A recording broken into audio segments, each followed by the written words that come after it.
I invite the member for Skeena to lead the House in prayer or reflection. Thank you, Mr. Speaker. Baruch atah Hashem Eloheinu melech haolam hatov v'ha-mitev.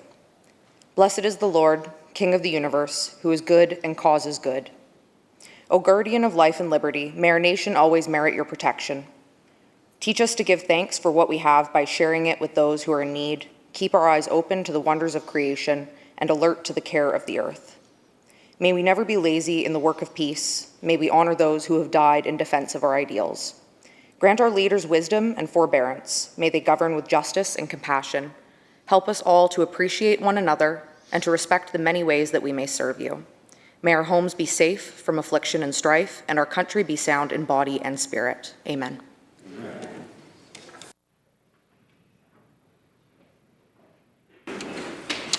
Introduction by members. Minister of Education.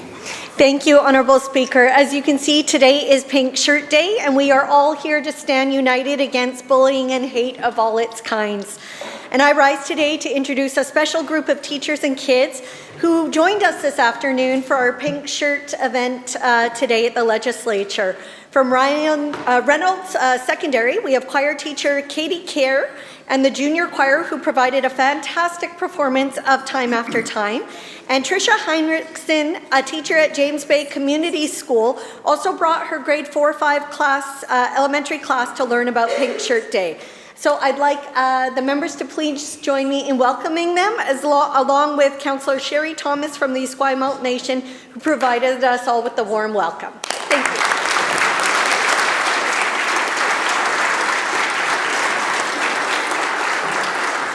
Member for Fraser-Nicola. Thank you, Mr. Speaker. I'd like to introduce three guests to the House this afternoon, one of which is my wonderful and supportive wife, Wanda Luck. She worked tirelessly with me during our campaign this past fall and continues to be my rock and support. My two other guests are the hardworking and active New Westminster City Councillors, Daniel Fontaine and Paul Minhas. Councillor Minhas is a long-time business owner. He operates the very successful Judge Begley Tavern in downtown New Westminster and has been a strong advocate for a more responsive City Hall. Councillor Fontaine was recently appointed to the Board of Hockey Canada and has always been a staunch advocate for more openness, transparency, and accountability at the unelected and accountable Metro Vancouver. May I encourage all members to please join me in offering a warm introduction to these guests. Thank you.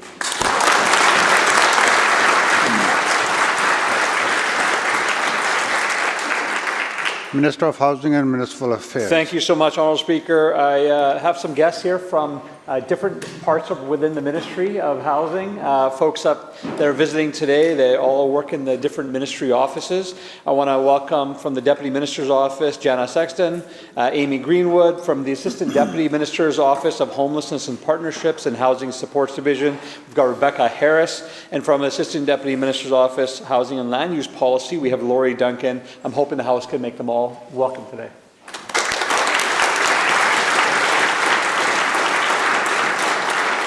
Member for Columbia River Revelstoke. Very much appreciated, Honourable Speaker.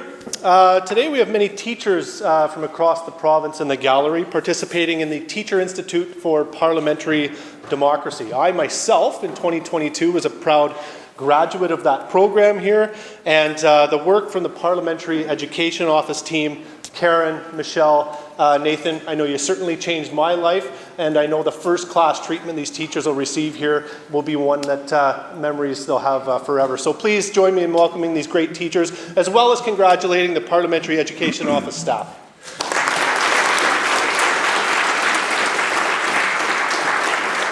Minister of Indigenous Relations and Reconciliation. Thank you, Honourable Speaker. I want to recognize my parents, who are also my constituents, who are here today, Jim and Nancy Boyle, who spent their lives working in healthcare while raising 3 lively children. I'm the middle, and I can confidently tell you I am definitely in the top 3 of their favorites. They taught us to be good neighbours and to contribute to our communities. They are excellent grandparents, especially as I am away from home more these days, and I I'm incredibly grateful for them, so will the House join me in making them feel welcome?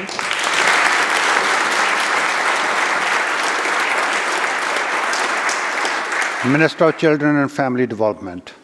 Thank you, Honourable Speaker. In the precinct today, we have members of BC Association of Child Development and Intervention. BCACDI is a provincial organization that consists of a number of child development centres across British Columbia. Child development centres deliver crucial services such as speech-language pathology, occupational therapy, physiotherapy. These members do really important work. I want to give a special shout out to Jason Gordon, who is the provincial advocate. Jason has ended his time as the provincial advocate, and he did really, really important work advocating for children and families across this province. And so will the members in the House please join me in thanking them and welcoming them to the legislature today.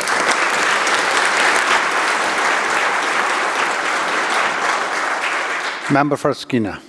Thank you, Mr. Speaker. I just wanted to recognize David and Nico from the Center for Israel and Jewish Affairs. They aren't in the gallery, but they're in the building. And Emily from Simon Wiesenthal Center. They came and talked to our caucus today, teaching us about anti-Semitism. And as a Jewish woman in this place, I really appreciated everything that they had to say and everything that they taught us. I think it's especially fitting today on Anti-Bullying Day. So I just want everybody to make them feel really welcome and let them know that we appreciate what they did for us today. Thank you.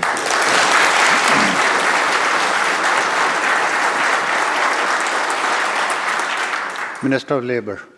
Thank you very much, Mr. Speaker. And you know what we say in New West, that New Westies are the besties. It's always a good day in the House when New West is here, and I'd like to join my colleague from Fraser-Nicola in welcoming Daniel and Paul to the House. Please join me in making them welcome.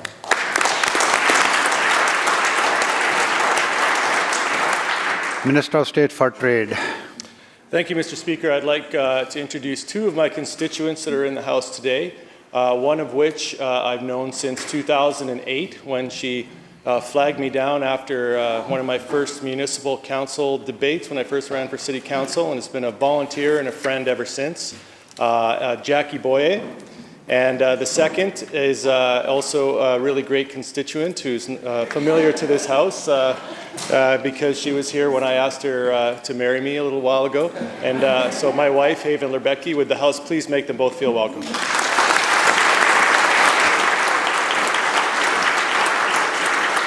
Member for Vancouver-Kensington. Thank you very much, Honourable Speaker. Honourable members, I'm pleased to welcome 23 teachers from across British Columbia who are here with us for the remainder of the week to participate in the 25th BC Teachers Institute on Parliamentary Democracy, an intensive 4.5 days of professional development on democracy, politics and governance.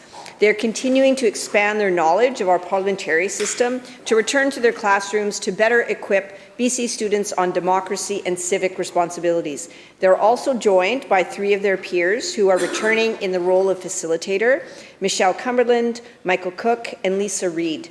They are also accompanied by Jennifer Lenny, Manager of Public Affairs from the Northwest Territories Legislative Assembly. Many of you will have the opportunity to meet them at lunch tomorrow, hosted by Mr. Speaker, where you can discuss civic engagement and the incredible work they do in their classrooms. I'd ask you to please make sure we make them all feel very welcome today in the chamber. Thank you.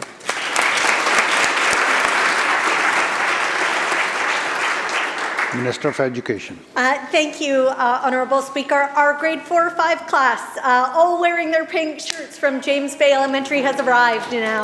So if we would like to make Tricia Heinrichsen and her class feel very welcome. Welcome, students.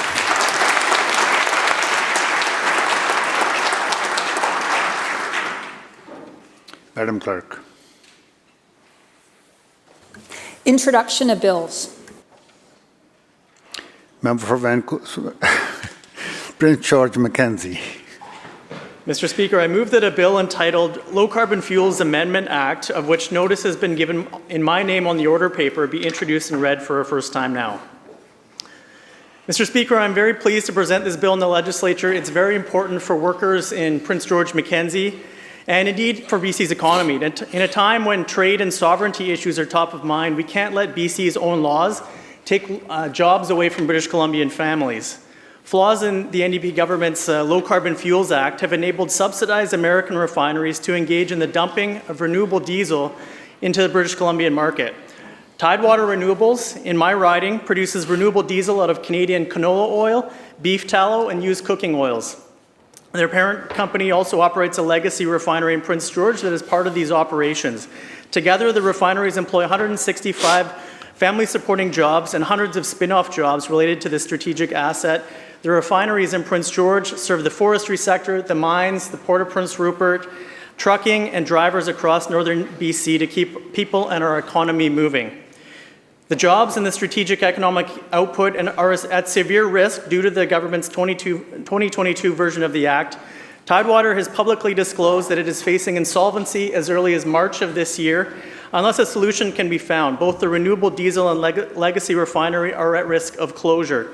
We have limited refining capacity in this province, and losing this asset puts BC's energy security at risk.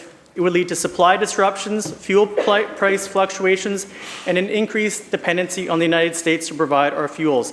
The Low Carbon Fuels Amendment Act will close the loophole that American refineries are using to undercut our domestic production of renewable fuels in BC.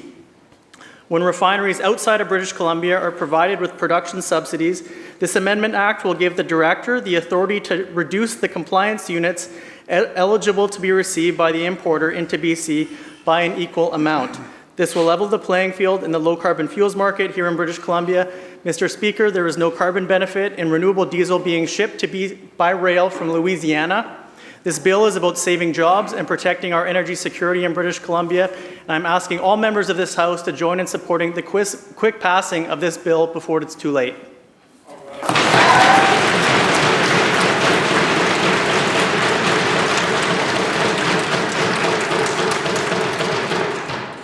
Member, the question is first reading of the bill. All those in favor indicate aye. Aye. Opposed? Motion carried. Member.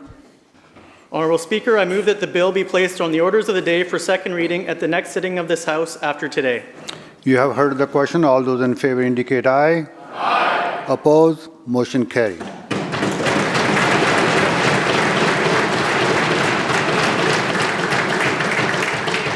Member for Esquimalt-Colwood. Thank you, Honourable Speaker. I move that Bill Eligibility to Hold Public Office Act, of which notice has been given in my name on the order paper, be introduced and read first time now. The bill would ensure British Columbians can have confidence that their representatives aren't collecting two separate paychecks and aren't in conflict of interest, and are focused on addressing the challenges facing people at a provincial level. This bill would bring British Columbia in line with rules in other provinces such as Quebec, Nova Scotia, New Brunswick, Manitoba, and Ontario. Thank you. The question is first reading of the bill. All those in favor indicate aye. Aye. Opposed? Motion carried. Member. Thank you, Honourable Speaker. I move that bill be placed on orders of the day for the second reading at the next sitting of the House after today. You have heard the question. All those in favor say aye. Aye. Opposed? Motion carried.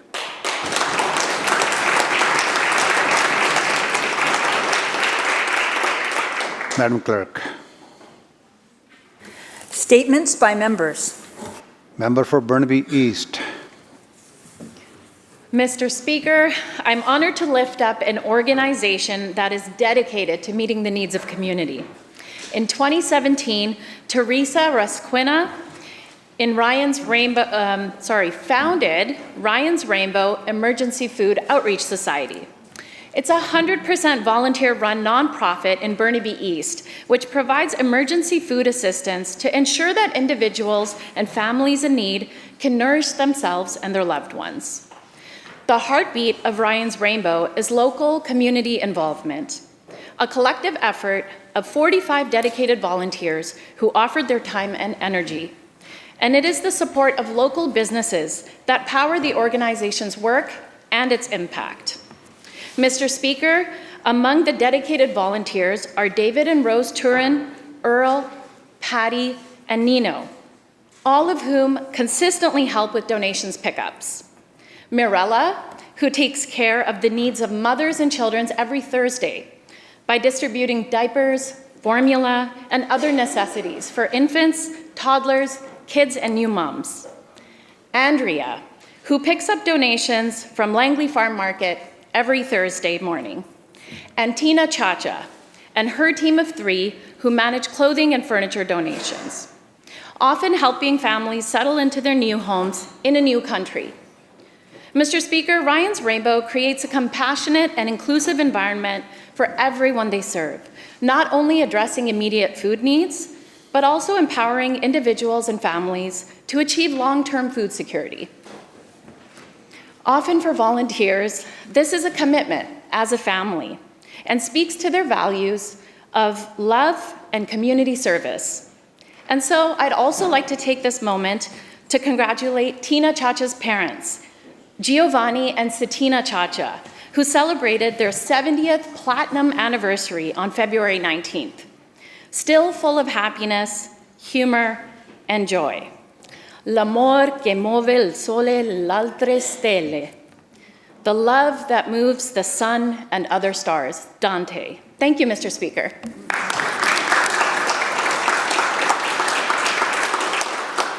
Member for Peace River North. Thank you, Mr. Speaker. I want to take this time to feature the Fort St. John Farmers Market, BC Farmers Market Association, as well as markets all over the province, for allowing people to buy amazing grown foods, produced locally and crafted in BC. Now more than ever, we can embrace buying locally and within Canada, especially when the money stays local. We need to support and enhance the growth of farmers and their products. As a critic for agriculture expansion and food security, I was tasked to double food production, and so I asked British Columbians to embrace farmers to put great food on your tables. Farmers take pride in the products that they produce, but it is not easy to be a farmer. If it isn't the economy, taxes, Mother Nature, Murphy's Law can come and kick you where the sun don't shine. Children need to know that their food doesn't come from a grocery store. It comes from a farmer like myself and other producers. We need our children to see a future in agriculture.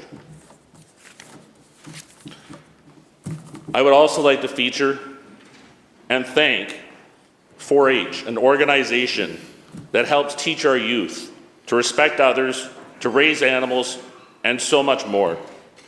It also teaches about how to do public speaking, do demonstrations, and how to become great leaders.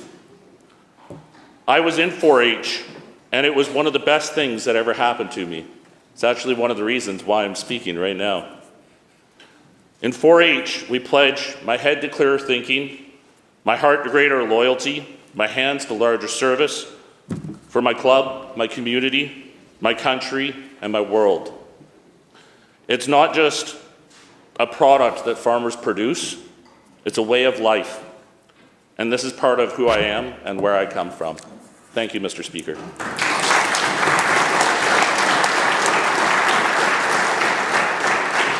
Member for Wandifuka Malahat. Thank you, Mr. Speaker.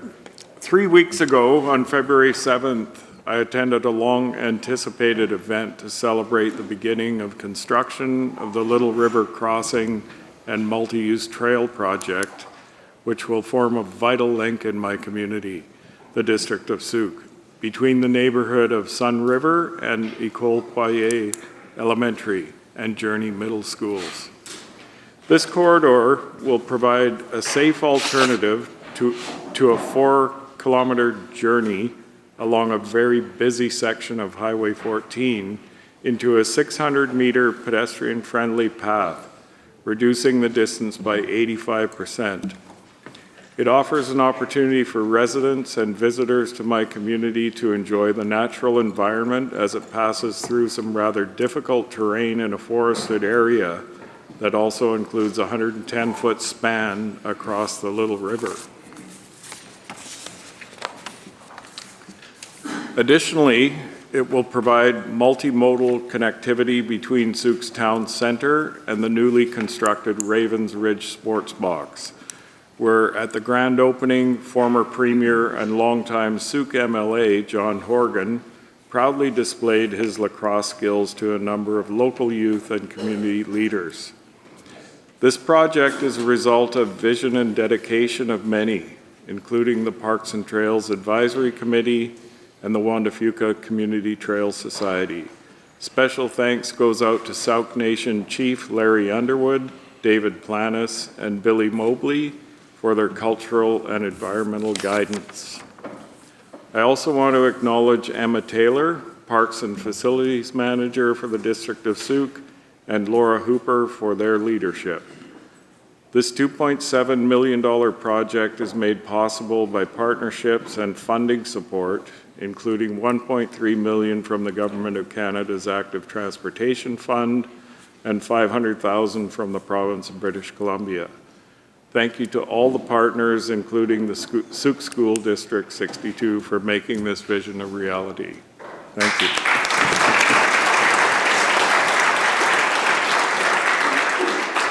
Member for West Kelowna Peachland. Thank you, Mr. Speaker. Today I rise to recognize a remarkable achievement that has brought pride to our communities in the riding of West Kelowna Peachland. For the first time ever, the Mount Boucherie Bears senior boys basketball team has earned a place in the provincial championship following a 75-72 win against the Kelowna Owls that won the Bears the Okanagan Valley Championship title. No West Kelowna school has advanced to provincials since 1985. This achievement is a culmination of hard work, determination, and teamwork. I am proud to stand here today to support our local high school champions. Coach Kelly, himself a graduate of our high school, and his players have set an inspiring example for all of us, proving greatness can emerge when we invest in our young people. It is a testament to the resilience of our youth and shows that with dedication and the support of family, friends, and community, anything is possible. The team's qualities of resilience, skill, and determination were on full display during this historic match. This achievement extends beyond the court. It represents the spirit of my constituency and the value of positive competition. This victory is not just a milestone for Mount Boucherie School, but for the entire West Kelowna community, as the team now prepares to represent our region on the provincial stage. As the team heads to the BC Quadruple A Provincial Championships, I stand in support, eager to see them reach even greater heights. Sports such as basketball are more than just games. They teach the life skills of discipline, teamwork, leadership, and perseverance. These values are integral not only in sports, but in all aspects of life. So I ask all members to join me in congratulating the Mount Boucherie Bears, their coach, and those who have supported them. It is my pleasure to congratulate you on this hard-won success here in this House. Thank you, Mr. Speaker, and go Bears.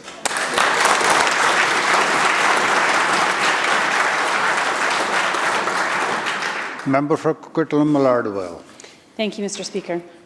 Je prends la parole aujourd'hui pour vous parler d'un événement qui s'est déroulé dans ma vie, le Festival du Bois.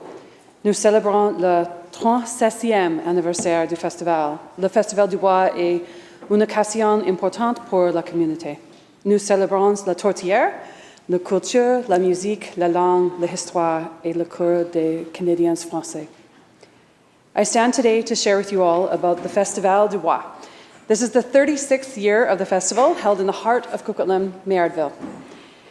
For over 3.5 decades, the Festival du Bois has been a celebration of French-Canadian culture, music, language, history, and food. And thank you to all the volunteers who have supported the festival for so long. They have given countless hours to make sure this festival was successful, attracting thousands of visitors every year.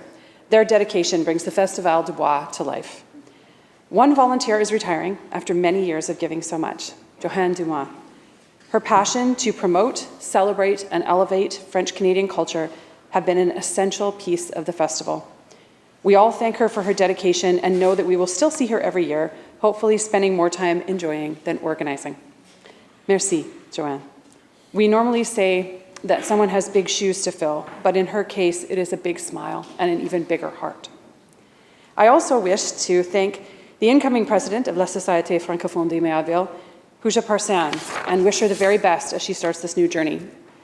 And one final note, Gilbert Knapp, another longtime volunteer, turned 100 this year.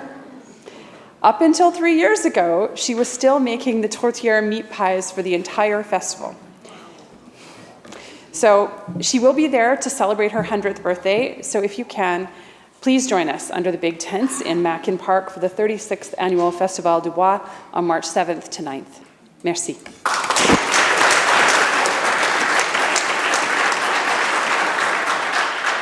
Member for Kootenay Rockies. Thank you, Mr. Speaker.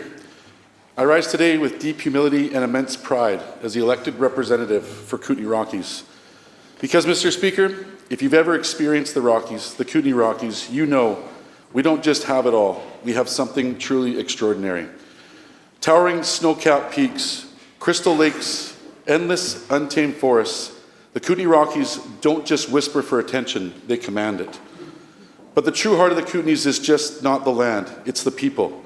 Hardworking, resilient, unshakable in their commitment to their families and their industries and their communities. For generations, mining, forestry, and agriculture have built more than economy. They've built a way of life. And then there's tourism. Because once you set foot in the Kootenays, you never want to leave. Whether it's skiing fresh powder, fishing pristine waters, or playing golf, where every hole comes with $1 million view. Our region isn't just a place, it's an experience. Now, Mr. Speaker, I don't want to just talk about the Kootenay life, I actually do live it. Whether I'm boating at Lake Kootenay, tearing up back roads on my side-by-side, or carving through mountain roads on my Harley, one thing is certain, there is never a dull moment in the Kootenays. And just when you think you've seen it all, another breathtaking view appears around the bend, reminding us how lucky we are to call this place home. So to my colleagues here in the House, if you haven't been to the Kootenay Rockies yet, what are you waiting for? Consider this your official invitation. Call me when you arrive, and I'll personally show you why our home is one of the most remarkable places on earth. Being the MLA for Kootenay Rockies isn't just a title, it's a responsibility I carry with pride and conviction. I will fight for our industries, I will fight for our families, and I will fight to ensure that the voices of Kootenay Rockies aren't just heard in the House, they are impossible to ignore. Thank you, Mr. Speaker.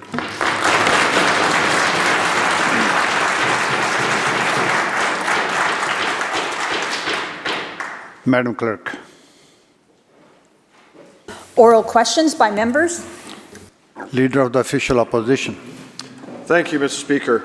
Last April, Charlotte Cates, the International Coordinator for Samidoun, was arrested for glorifying the October 7th attacks committed by Hamas and referred to several terrorist organizations as heroes.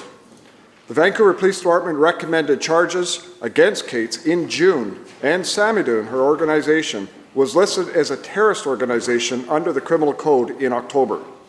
Yet charges against Charlotte Cates have not been laid by the Attorney General, allowing Cates to act with increasing impunity. A very easy question to the Attorney General. Will the Attorney General today lay charges against Charlotte Cates?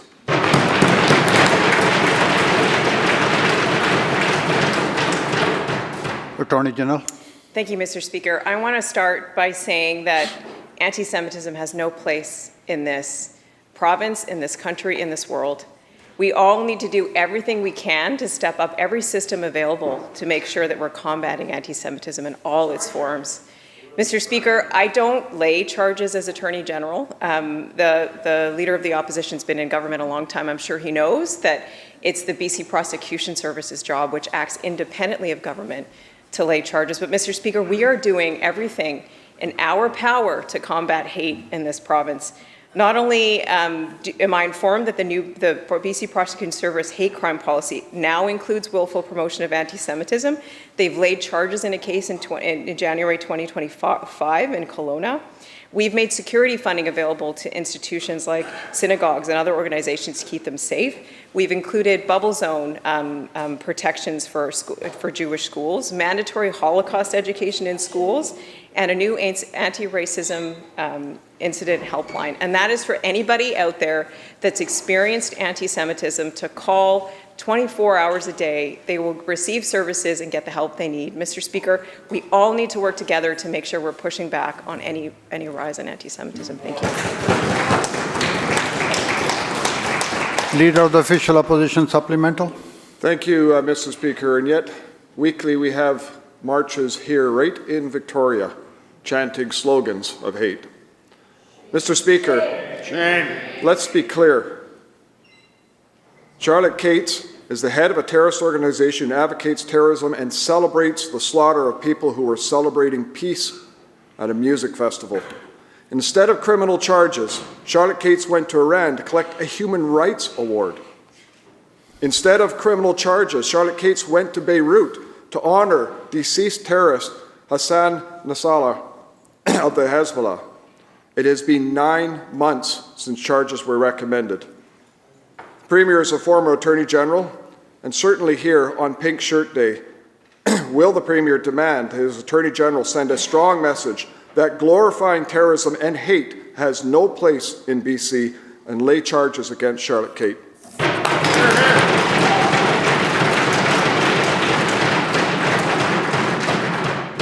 Attorney General. Thank you, Mr. Speaker.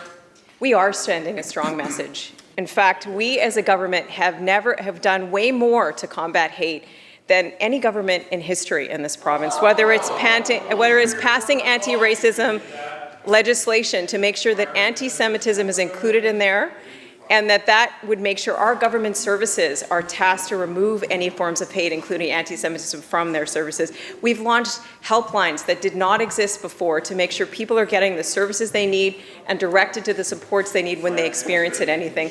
We've stepped up supports to make sure that police officers know how to investigate and prosecute hate crimes. We'll be attending the National Forum on Combating Anti-Semitism that will happen coming up. Mr. Speaker, we are doing everything we can to condemn and push back on anti-Semitism in this province.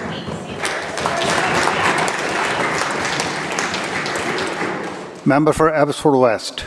Thank you, Mr. Speaker. Tackling anti-Semitism is more than words.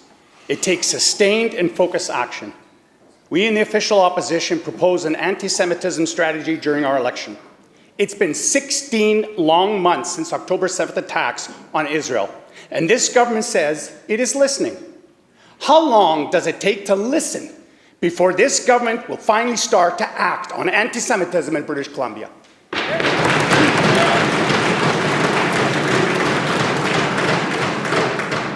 Attorney General. Mr. Speaker, again, we've been taking this issue seriously.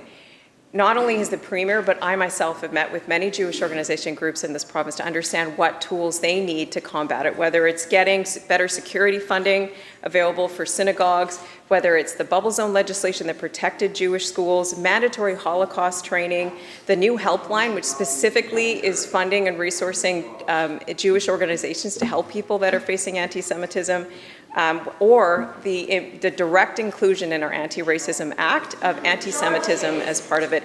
This is a list of actions, and we're not going to stop. We're going to keep going, and we're going to keep going to make sure that we can push back this rise of anti-Semitism. Thank you. Member for Abbotsford West, supplemental. Anti-Semitism is a virus that needs to be addressed.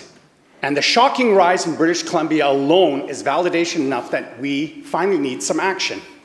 Vancouver PD reported that anti-Semitism increased 62% in 2023 compared to 2022. To the Premier or the Attorney General, will this government adopt the opposition plan to stamp out the virus of anti-Semitism in British Columbia?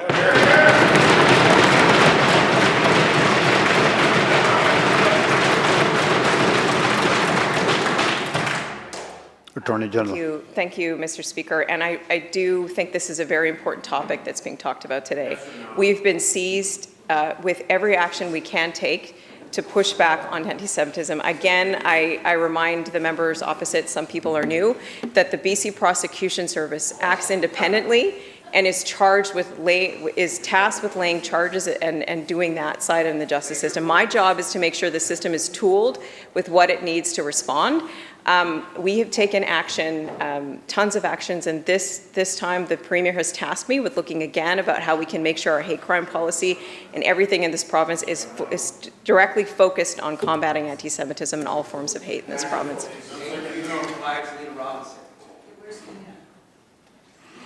Leader of the Green Party. Honourable Speaker, on December 14th, just over 2 months ago, a landslide devastated the community of Lions Bay and the riding I represent.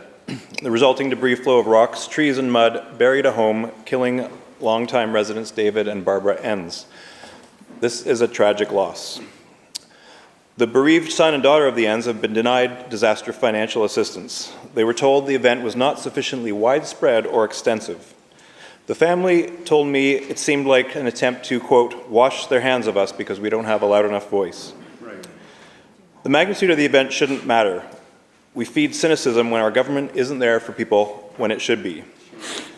The Minister of Emergency Management and Climate Preparedness said in this House last week that disaster financial assistance criteria are currently under review, which is welcome, and I will say help with cleanup from an emergency response fund is also appreciated. However, the Enns home was their legacy for their children and grandchildren. It was uninsurable for this event and it lies destroyed. When they meet the required number of indicators in policy, which I reviewed, Mr. Speaker, why is their grieving family being denied disaster financial assistance?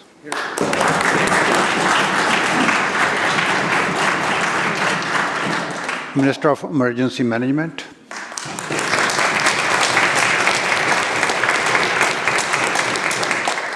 Thank you, Mr. Speaker, and I want to begin by expressing my sincere condolences to the family, friends, loved ones, everybody who's been impacted by the loss of two dear people in their lives. It's an incredible loss for them. And I appreciated you reaching out after the event to discuss how we can support the community. Disaster financial assistance is available for eligible, sudden, unexpected, and widespread events. If you'd like to continue our conversation, I'd welcome your feedback and come to my office. Member supplemental. Mr. Speaker, climate-related disasters will increase in frequency and severity in this province, leaving residents and local governments footing the bill for damages and skyrocketing insurance costs. Union of BC Municipalities called for long-term secure funding to help tackle natural hazards that are being exacerbated by climate change. So far, the BC government has not agreed to long-term funding. The province needs to take leadership and help communities confront the increasing risk of disasters resulting from climate change, landslides, as well as flooding and wildfires, as we all know. My question, again, is for the Minister of Emergency Management and Climate Preparedness. Will the province commit to long-term secure funding for communities to mitigate these disasters?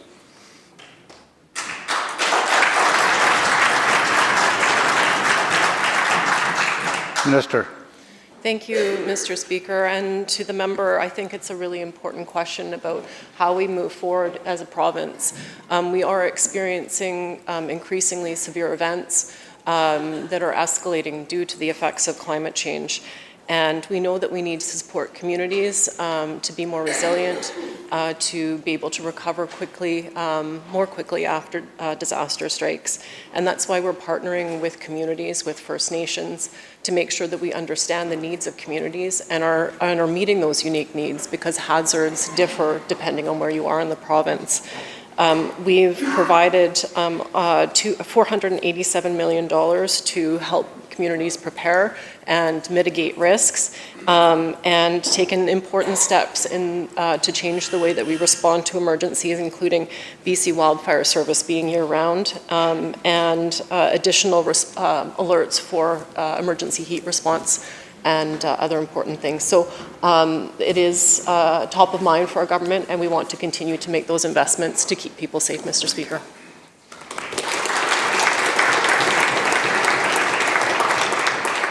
Member for Surrey White Rock.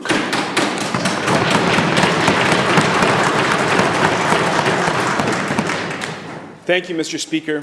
In the early hours of this morning, a man in psychosis broke into multiple Surrey homes, and the result? An elderly resident brutally attacked, fleeing to a neighbor's house, covered in blood, seeking help. This attack is the direct result of the Premier's failure to address the crisis of untreated mental illness and addiction. 2 elections, this government has campaigned on involuntary care. How many British Columbians have to be injured, maimed, or even killed before this Premier opens a single one of his long-promised involuntary care beds.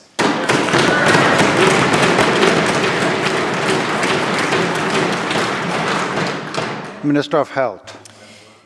Yeah, thank you so much, Honourable Speaker, and thank you to the member for raising this very serious issue. And I think we are all appalled to hear of an incident like this and the kind of shock that that provides people and the impacts that it's making to people. And we know that we all want to take the steps that are needed to make sure that people feel safe in their communities and that they know that work is also being done to help people who are suffering from severe substance use addictions, who are suffering from mental health illnesses, and in certain cases are also suffering from brain injuries that are acquired after repeated overdoses. Mr. Speaker, there is a group of people out there who do present a risk not only to themselves but to others, and that is why the Premier has been very strong in his support for moving forward with secure care, and we've announced this and we've spoken about this. The timelines have become more clear, and we know the work has to be done properly to set these facilities up. That's why.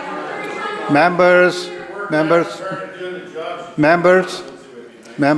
thank you. Minister, conclude, please. Honourable Speaker, this is an incredibly serious issue, which is why. Which is why, Mr. Speaker, we have to take the proper steps and the right steps to set up a facility under the right conditions and terms.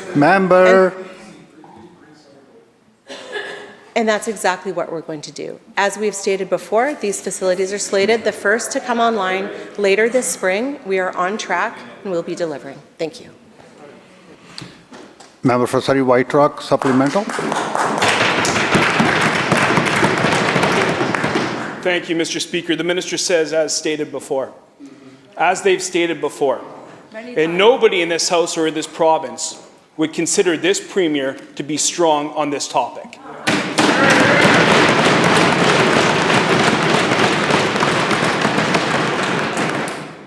A horrific stabbing in White Rock on the promenade. Days later, another stabbing resulting in a fatality. A decapitation in Vancouver. Moments later, someone loses their limb. A brutal assault on a Crown prosecutor. An unwell person enters a 7-Eleven, stabs somebody in the eye, and is ultimately killed by police. And this minister gets up in this House and says, be patient, we're working on it. Not good enough. Not good enough.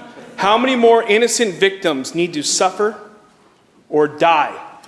Well, this Premier sits on his hands, and this minister fails to open one single bed for involuntary care.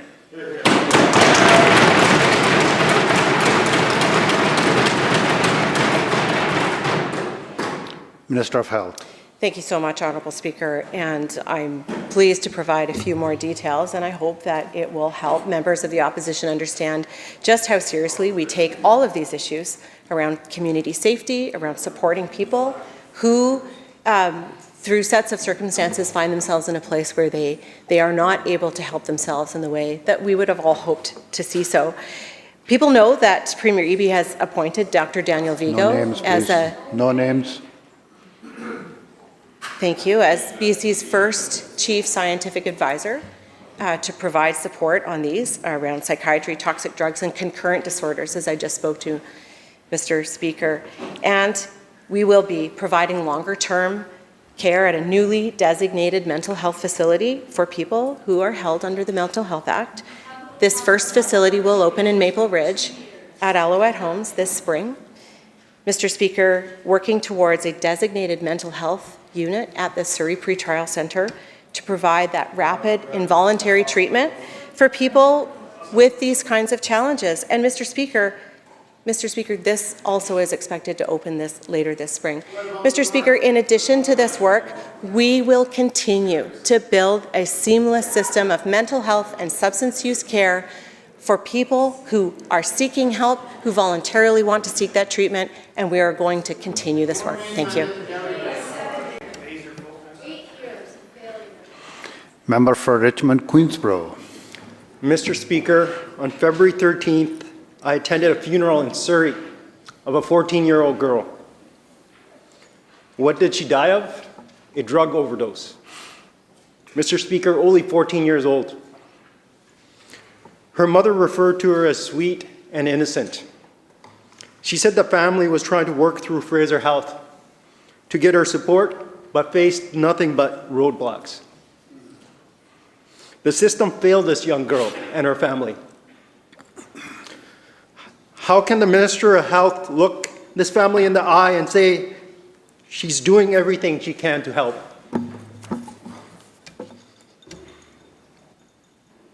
Minister of Health. Thank you so much, Honourable Speaker, and thank you to the member too for the question. And that is absolutely a tragic circumstance, a tragic outcome that he's describing. And nobody should ever want to face the loss of a child this way. Mr. Speaker, it's so important that we continue to do everything in our power to keep our children safe. And we know how important it is for people to get help early on before small problems can snowball and become more complex and difficult to tackle. And Mr. Speaker, that's why we are taking particular focus on expanding supports for children and youth to help with prevention, with early intervention, Mr. Speaker, and voluntary treatment services like expanding the Foundry Youth Centres. Currently there are 17, 18 more in development. These are one-stop shops for youth to have that access to mental health services, to physical and sexual health services, substance use services, social services, all focused on young people, Mr. Speaker. Mr. Speaker, we're going to continue expanding the integrated child and youth care teams that are working in communities across the province, adding youth addiction services, youth-specific treatment beds. Mr. Speaker, yes, there is a lot more work to do, and we're going to continue to do this work. Thank you.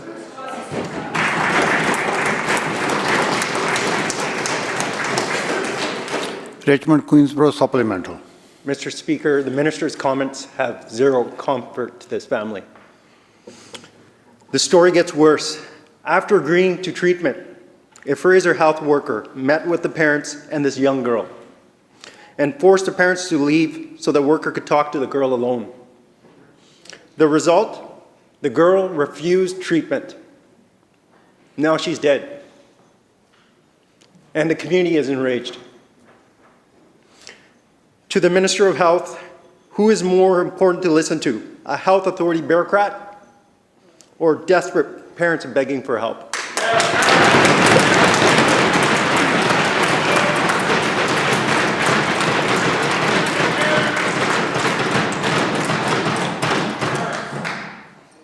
Minister of Health. Thank you, Honourable Speaker. It's important to listen to each and every person who is impacted by this toxic drug crisis, from people with lived experience and who are living this right now, the parents and families of youth and children, Mr. Speaker, the people who work on the front lines, both in hospitals and other facilities, but also all the community service organizations out there, everybody who is working to tackle this crisis. Mr. Speaker, we're going to continue to do this work. We're going to continue to expand these supports, working with youth and children and their families, and ensuring, Mr. Speaker, that we Members, please conclude. Ensuring, Mr. Speaker, that we take absolutely every step that we can, because we know just how critical this is at this time. Thank you.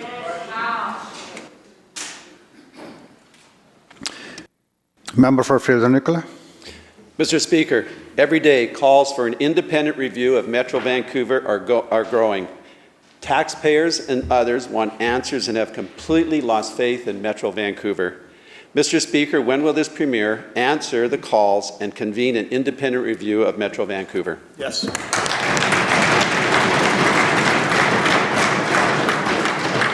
Minister of Housing and Municipal Affairs. Thank you, Honourable Speaker, and thank you to the member for the question. And certainly I share some concerns as well around some of the things that are happening in Metro Vancouver. The Premier has made it clear that he shares those concerns. We have indicated to Metro Vancouver that a governance review is required. We said that we would participate in a governance review only if they included pay for members as part of that review. And so that step is happening. We're working through that right now. Honourable Speaker. And I know it's frustrating for people when they hear about double salaries. And what I would say to members in this place is it's easy to throw rocks at other levels of government when it comes to double salaries. But perhaps we should look at the members in this House who are right now being paid 2 salaries. How about we look at the members right now?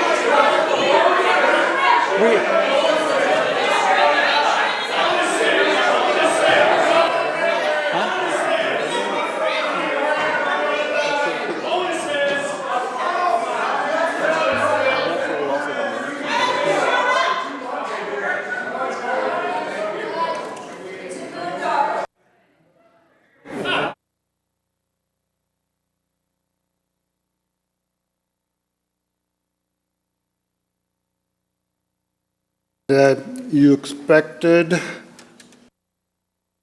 something wrong with my mic. When a question is asked, we obviously expect an answer.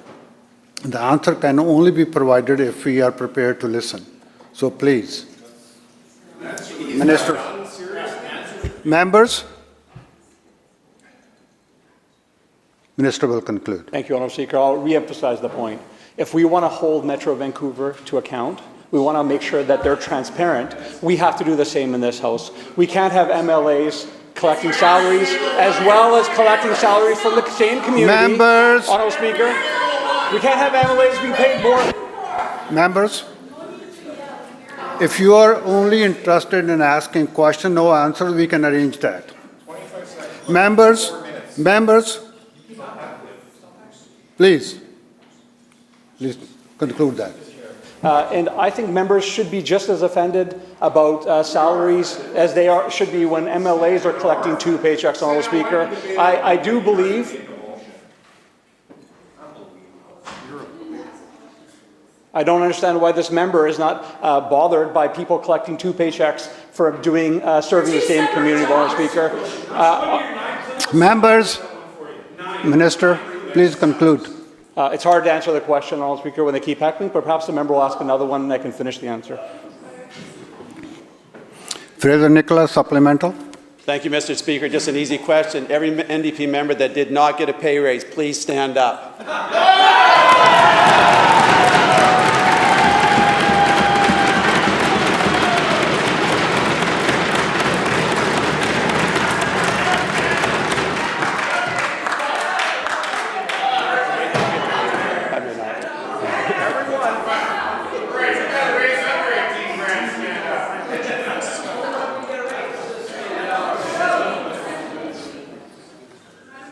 Mr. Speaker, this is really easy. The Premier has the power to call an independent inquiry into this mess over at Metro Vancouver.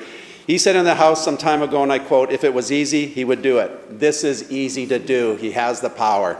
Metro Vancouver has lost control. Even Surrey has decided to come out of wants to come out of this, the Metro Vancouver as well. Can we get a commitment from this Premier to immediately launch an independent investigation into Metro Vancouver?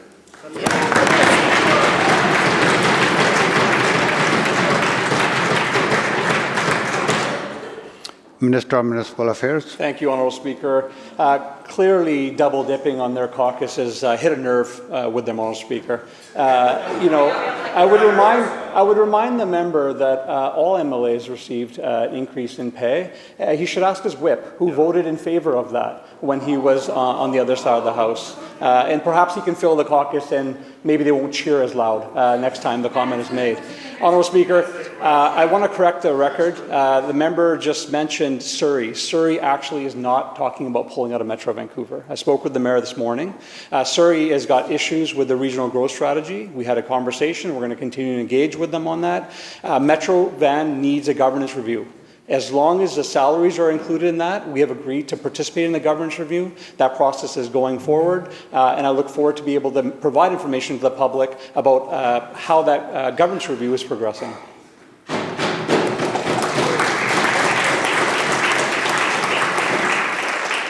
Member for Kamloops Centre. Oh, sorry. What is? Surrey Panorama. There we go.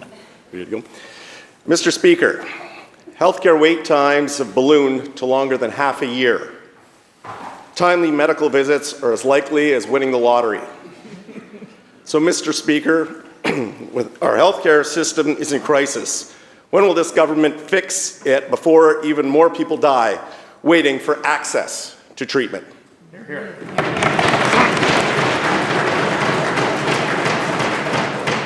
Minister of Health. Thank you so much, Honourable Speaker, and thank you to the member for the question. We want people to access care as quickly as possible and as close to home as possible.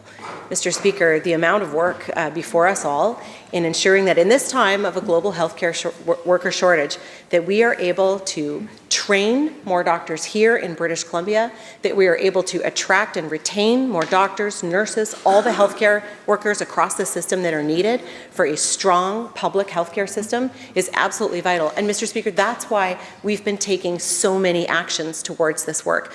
From a human healthcare resource strategy in ensuring that those workers come on board, Mr. Speaker, tripling our capacity to credential doctors who are coming from other jurisdictions, Mr. Speaker, funding new medical seats at UBC, building a new medical school at Surrey, an opportunity that the Leader of the Opposition had and said no to when he was in government. Mr. Speaker, there's no doubt about it. We have huge challenges ahead of us. But creating a two-tier US-style form of healthcare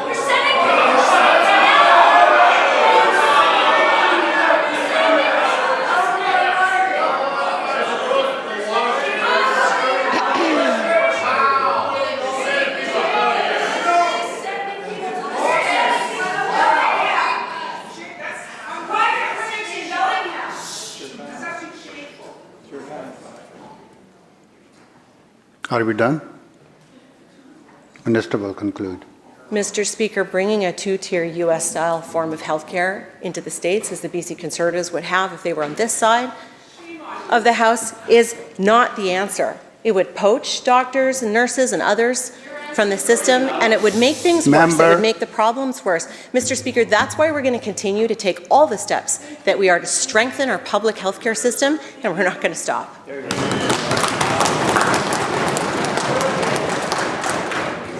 Surrey Panorama Supplemental.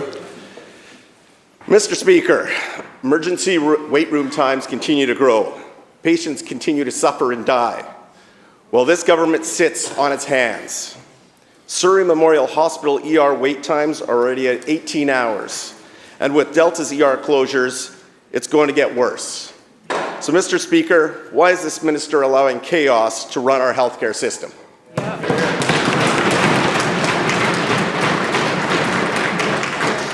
Minister of Health. Thank you, Honourable Speaker. Mr. Speaker, this government is investing in healthcare, is building new facilities across BC. Mr. Speaker, this government is building a new hospital in Surrey, not selling the land on which it could have been built.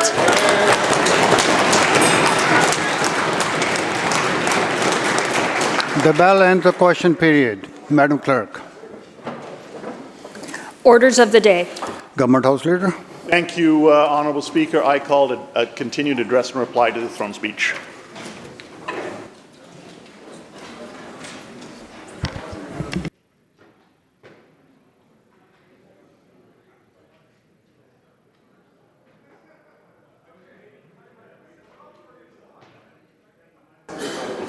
I call committee stage on bills. Members, keep the